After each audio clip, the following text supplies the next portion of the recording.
x1 power n1. Next 2b power x2 power n2. x2 అంటే ఇది కదా 2b power n2.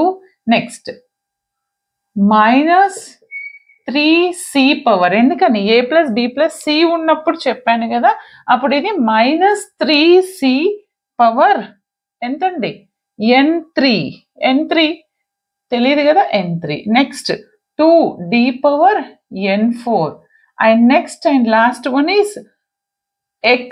చూడండి అమ్మా, x1 x2 x3 x4 x5 is 5 power n5.